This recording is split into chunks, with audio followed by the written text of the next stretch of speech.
queridos alunos, eu sou a professora Veridiane Franco, da Escola Adventista de Anápolis, e hoje estaremos juntos estudando um pouquinho mais aí na área de redação e especificamente as partes de um texto. Vamos começar falando sobre uma parte essencial em um texto, que é o parágrafo. Vamos ver aqui duas definições rapidamente para esse termo. Parágrafo é uma unidade autossuficiente de um discurso, na escrita, que lida com um ponto de vista ou ideia particular.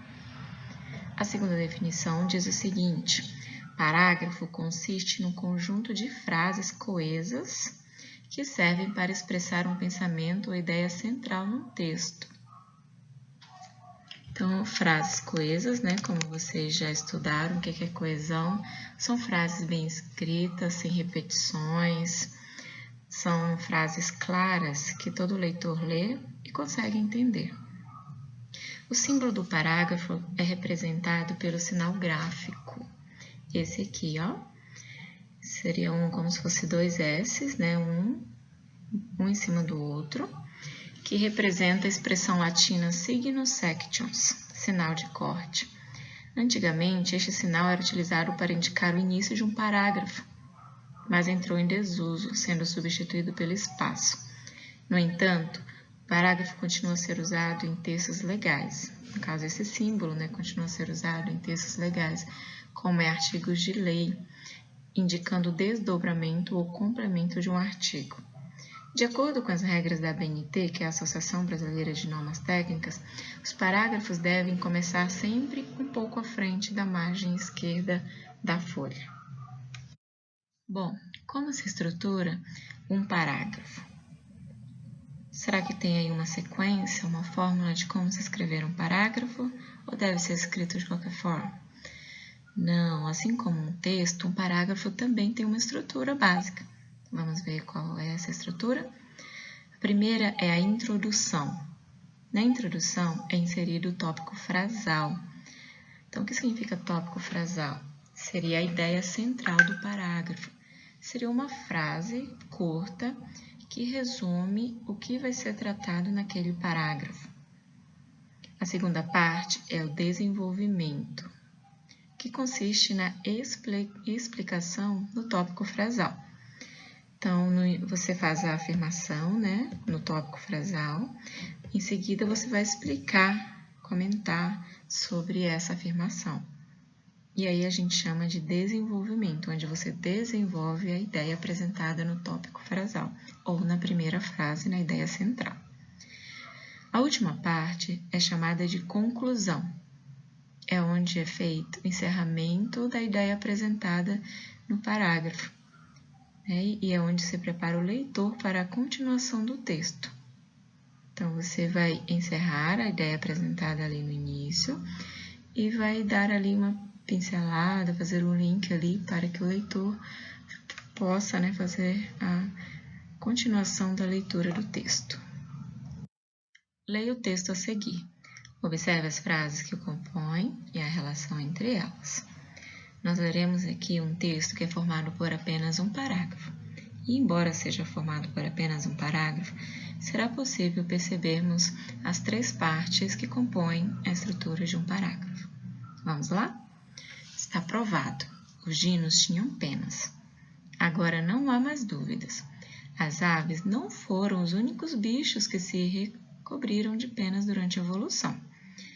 Pelo menos 2 dinossauros também enfeitavam o corpo com plumas. Os paleontólogos têm certeza disso, porque, pela primeira vez, viram restos indiscutíveis de penas em 2 fósseis, o Protoarchaeopteryx e o Caudipteryx. A descoberta foi anunciada no final de junho pelo chinês Zhiqiang, do Museu Geológico Nacional da China, e mais 3 especialistas.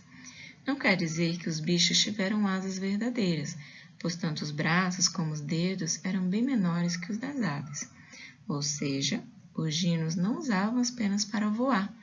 Essa mesma conclusão vale para o Sinossauro Pteryx, que também parece ter tido penas, ainda sem comprovação.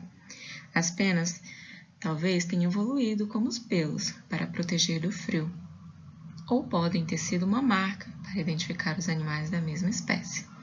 Seja como for, os novos fósseis tendem a confirmar que as aves realmente são descendentes dos grandes répteis pré-históricos. Eles inventaram as penas.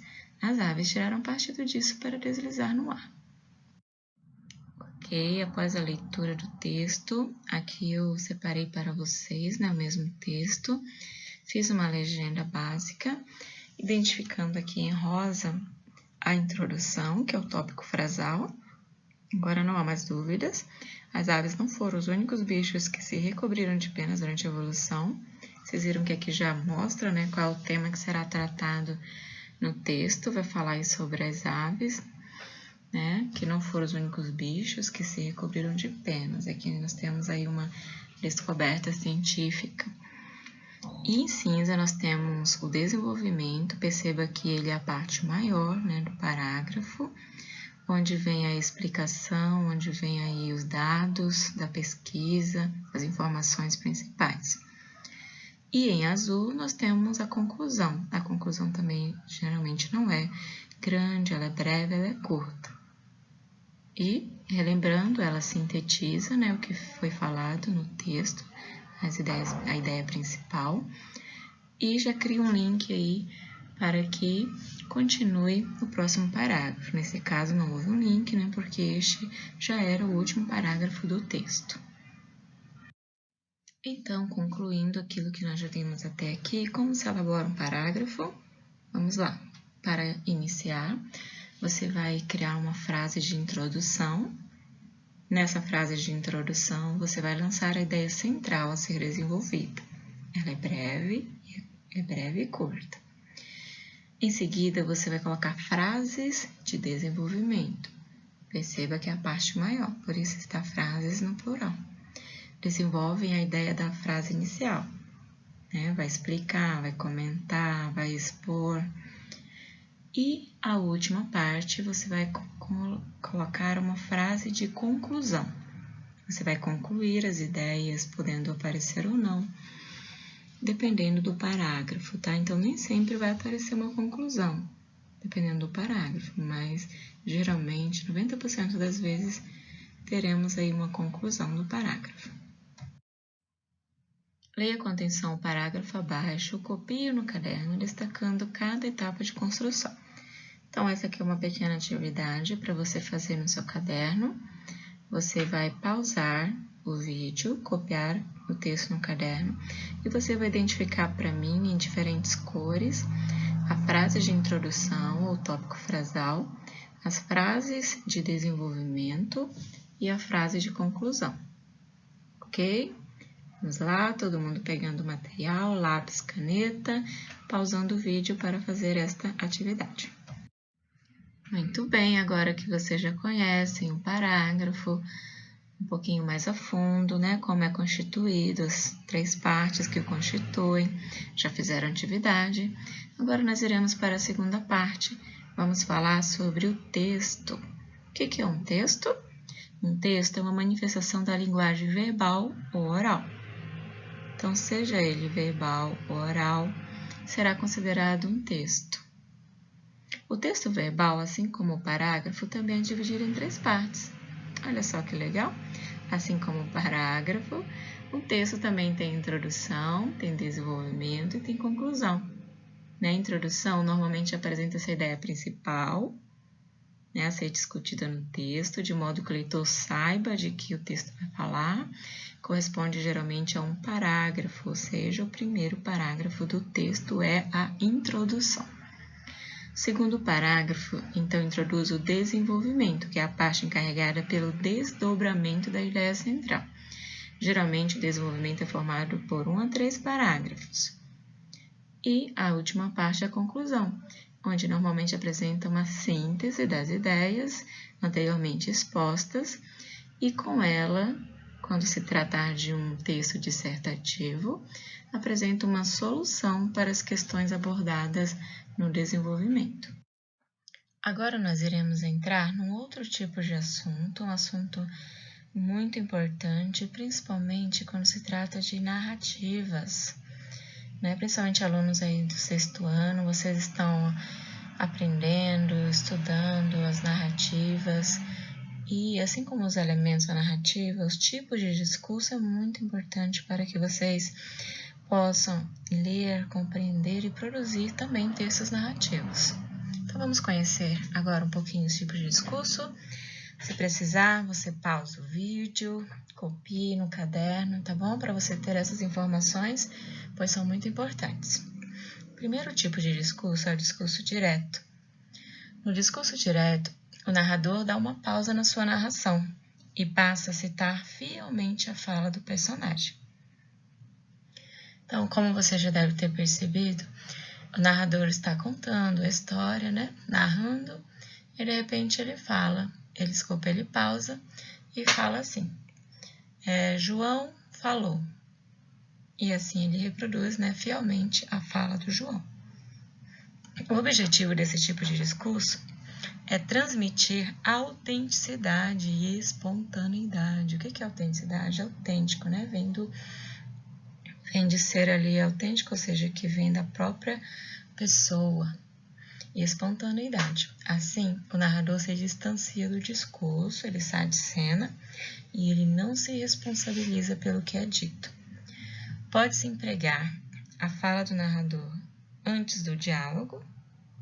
O garçom perguntou ao cliente, o senhor quer a carne bem passada ou ao ponto? Então, aqui a fala do narrador está antes, nessa parte o garçom perguntou ao cliente. Ou a fala do narrador também pode estar depois do diálogo. Ele pode estar assim, o senhor quer a carne bem passada ou ao ponto? Perguntou o garçom ao cliente. Ou a última opção é a fala do narrador intercalada no diálogo, ou seja, no meio do diálogo. Veja como ficaria. O senhor quer a carne bem passada? Perguntou o garçom ao cliente, ou prefere ao ponto? Vamos conhecer então as características do discurso direto. Primeira característica, ele tem utilização dos verbos da categoria dicente, ou seja, aqueles que têm relação com o verbo dizer. São chamados de verbos de elocução, a saber, quais são eles?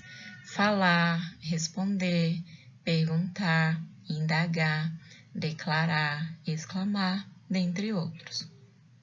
Então, é muito comum, quando se fala de discurso direto, você ouvir essa expressão verbos de elocução, que tem a ver com a expressão dizer.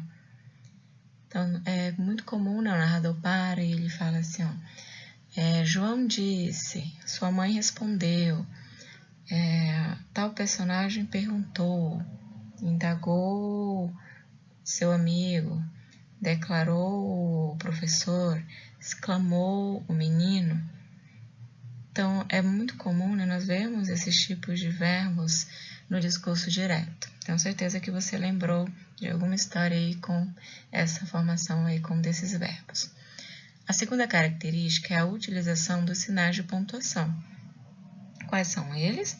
Travessão, né, que é muito utilizado, exclamação, interrogação, 2 pontos, depois os verbos ali, o menino respondeu, 2 pontos.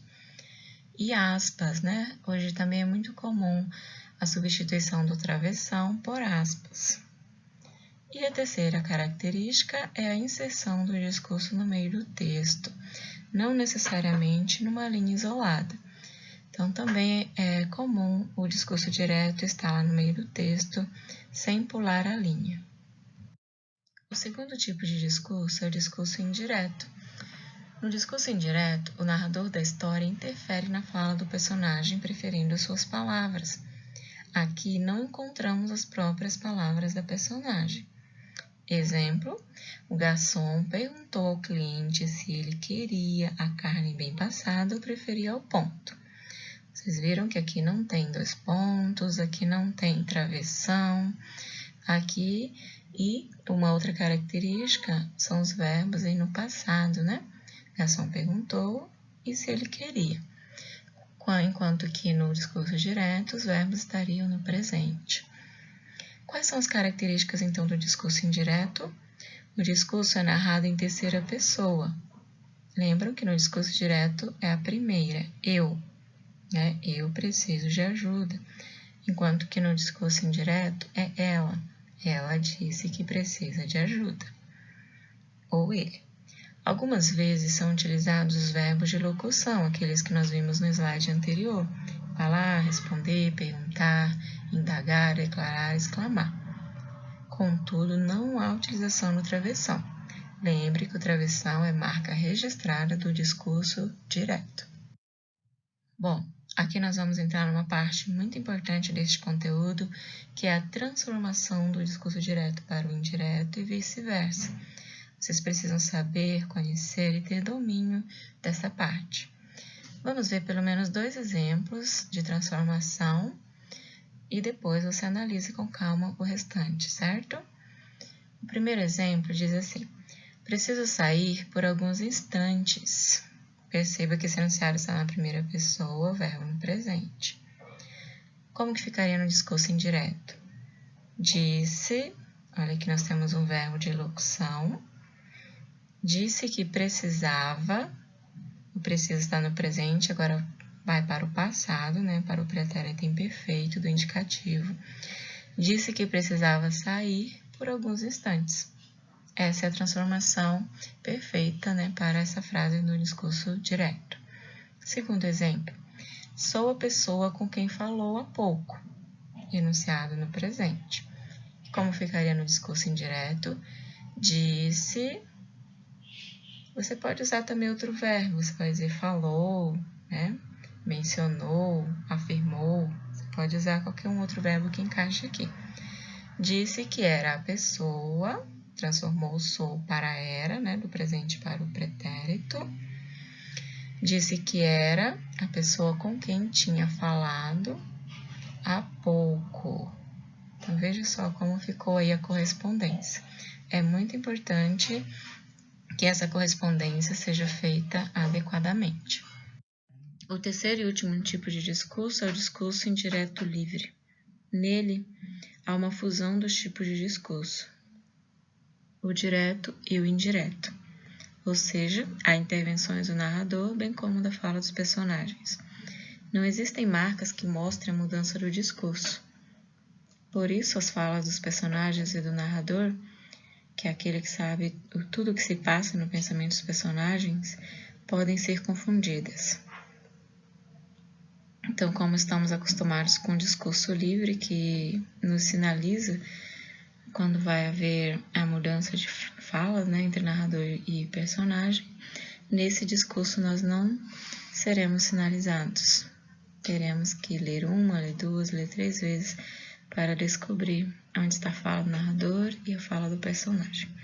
Quais são as características deste discurso? A liberdade sintática, ou seja, ele não vai seguir a mesma sequência do discurso direto, que é sujeito, mais verbo de locução, mais fala dos personagens. A segunda característica é a aderência do narrador ao personagem, a junção dos dois ali, né, da fala dos dois. Aqui nós temos 2 exemplos. O despertador tocou um pouco mais cedo, vamos lá, eu sei que consigo. Aqui você percebe que há uma mistura das 2 falas. A que está destacada é o discurso direto, é a fala do personagem.